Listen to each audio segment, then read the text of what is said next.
বাইরে গরিব ঘরে জন্ম নিছি, গরিব ঘরের সন্তান আমরা। কাজকর্ম কইরা আমাকে খাইতে হইব। যদি আজকে কোটিপতির ঘরে জন্ম নিতাম তাহলে ওরকম হালে নিলে চলতাম। এখন যেহেতু গরিব ঘরের সন্তান, আল্লাহ পাক গরিব ঘরে মিলাই দিছে, বিয়া শাদি হয়েছে, বিয়া হয়েছে, একটা বাচ্চা কাচ্চা হয়ে গেছে গা। তো সে তো কাজ কাম করে খাইতে হইব। আমরা চাইলেও বৈশা বৈশা খাইতে পারবো না। ওই সবাই দেখে একটু ফ্ল্যাট বাসায় থাকি, মনে করে কি কোটিপতি আমরা। আসলে না, আমরা গরিব মায়ের গরিব সন্তান। আল্লাহ পাক আমরা যেভাবেই রাখছে ওভাবেই আল্লাহ পাকের কাছে খুশি, শুকরিয়া আদায় জানাই।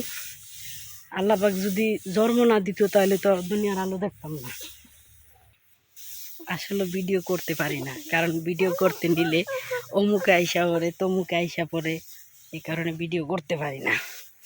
তারপরে যতটুকু ফাঁক পাই চেষ্টা করি ভিডিও করার, আপনাদেরকে ভিডিও দেওয়ার।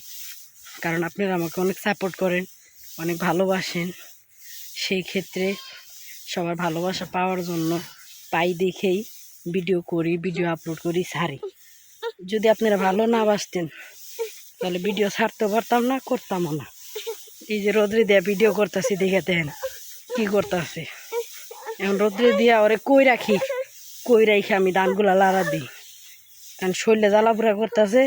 এই কারণে মানে ওরে নিয়ে যেন আমি চলে যাই, এই কারণে আমার ডাকতেছে মা। এখন আমিও তো বুঝি আমার সন্তানের কষ্ট, আর দুনিয়ার কেউ বুঝবো না। আমার কষ্ট একান্ত আমারই, বুঝেন না? যা করলে যা কিছু করি তাও আমার কথা শুনতে হইব।